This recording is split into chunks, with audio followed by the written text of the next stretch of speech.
We know you all are wondering, so Patrick, tell us, what is the CSI?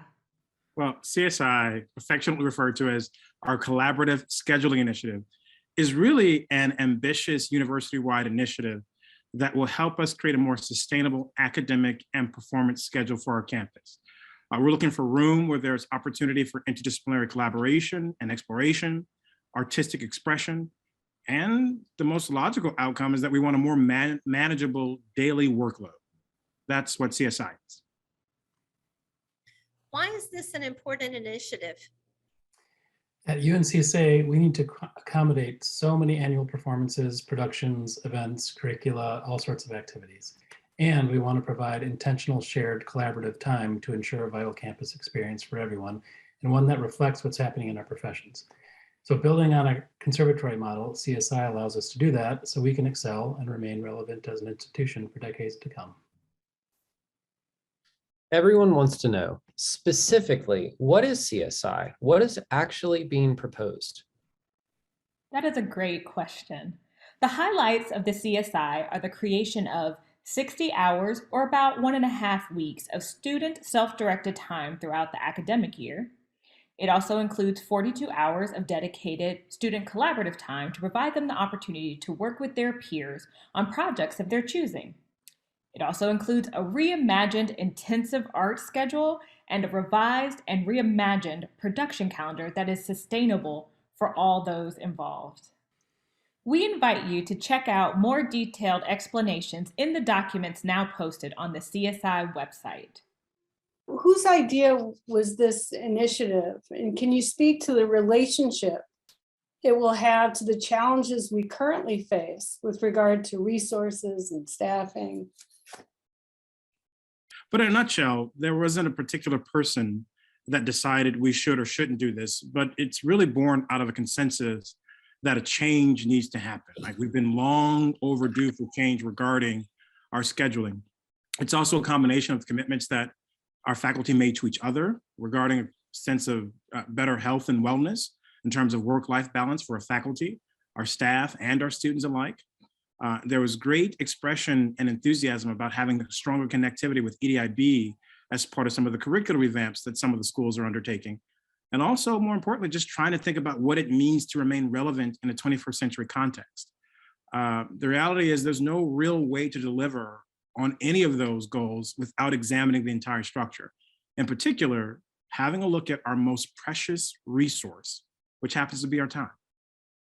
Lauren, what do you think? Well, I think I'm looking forward to having the opportunity to change some of what we do, to look at some of the potential inefficiencies of what we do, specifically with regard to faculty time, faculty resources, how to better interact with our needs with regard to staff, and student time and inefficiencies. Where's an opportunity for us to all get together and find time, or collective time, where we can work on projects and plan properly? Many people have asked who's involved with this. So let's talk about what does it mean to be liaison and how were they selected.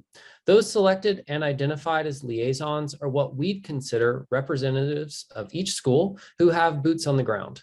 The liaisons are recommended to the provost office by faculty council executive leadership. The faculty members and staff that are involved in this process, because they intimately know where the pain points are, and they also see the opportunities for areas of change within each institution. Here's a question that comes up all the time. This feels a bit like we're trying to become a liberal arts institution. Key question is, are we no longer going to be a conservatory? Martine, what do you think about that? Let's be crystal clear. The emphasis will always be about maintaining the conservatory experience and about performance. We just have to contextualize what training professional artists means for us in the 21st century. By state statute, we cannot and will never be a liberal arts institution. If we want to get into the nitty gritty of all of this, we should just look at the state statute around how we were created. There's a section, Section 3, to be exact, that cites excerpts from the Enabling Act, which is the legislation that led to the founding of the school. There's a part that speaks to the purpose of the school. It reads, and I quote, "The primary purpose of the school shall be the professional training, as distinguished from liberal arts instruction, of talented students in the fields of music, drama, dance, and allied performing arts at both the high school and college levels of instruction, with emphasis placed upon performance of the arts and not upon academic studies of the arts," end quote. So we are here to help support the education of the school. So in other words, we're still a conservatory. Absolutely. Okay, thank you. You're welcome. I say to the idea that we will lose rigor and that we're watering down the curriculum. Thanks for asking that question. It's a really important one. And I agree with you. I think we will lose rigor if we water down the curriculum. CSI is not about watering down the curriculum. It's the first step in just a much larger process that's all about time management and creating new possibilities. We want to evaluate and improve the time that faculty, staff, and students have for collaboration, wellness, and the equity, diversity, inclusion, and belonging initiative already on campus. This will demand that we become more intentional in how we use our current resources and our current time to support all those types of collaboration and the other key initiatives that we have as an institution. When are we going to have the real conversation about additional support and resources on campus? Yeah, that's a good question, man. I mean, the reality is our present workloads for faculty, including our staff and our students, they're just not sustainable. I think it's important we believe that the outcomes of CSI as a process, they're going to help mitigate some of those problems associated with faculty workload. But CSI by itself is not going to solve it. Faculty workload will require its own rigorous conversation.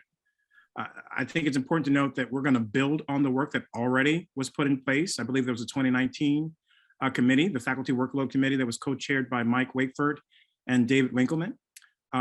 As previously envisioned, I want that work to serve as a foundation. We're going to build on that and find ways to make the workload piece more substantive and more manageable for us moving forward. All right, Saxton, I need you to level with me. How will I be able to give my feedback and voice my concerns about the project? Yeah, Martine, we need help with this. It's a huge undertaking. And if it doesn't work for everyone, then what's the point? This has been and will continue to be an iterative process. As we continue to build out the prototypes and refine the different parts, we'll have us, the deans, along with the liaisons, meet with faculty and staff in different forums. And we'll talk through whether the new iterations meet our needs. We really want to emphasize that programmatic considerations within the schools and divisions are driving every discussion. And the key thing to remember is that we're doing it together in a step-by-step process from now until it's complete. This has been a lot of really helpful information, but can you tell us what's going to be happening from this point forward? Yeah, well, let me just say, first off, I am so thrilled and proud of the work that has been done to date. Special shout out to our deans, our project managers, Darren Harris and Catherine McMillan, our liaisons, the countless hours that we put in, the weekends. A lot of work has gone into this. And I will say that there's been no stone, or very few stones left unturned. But we've reached a point now where we need engagement from our faculty. So in terms of next steps, we're rolling this out officially. I believe it's February 2nd when we're going to have this conversation at Faculty Council. We're going to engage our student colleagues, our faculty and our staff colleagues. We're also going to engage recent alum via a series of focus group settings. Personally, I'll be accompanying the deans at the individual school meetings to talk more pointedly about questions or concerns or observations related to the template. The good news is there's no sort of pressing deadline on the outside, right? This is all us. If all goes well, conceivably, we could have a prototype that is up for vote and discussion with the EPC by the end of this semester, by the end of this academic year. Once that conversation happens with EPC, we're going to have some time to then focus on how do we implement it? How do we tie that to curricular changes? We originally gave a timeline that would take us through, I believe, fall of 2023. before we were really going to sort of sink our teeth in and begin implementing this.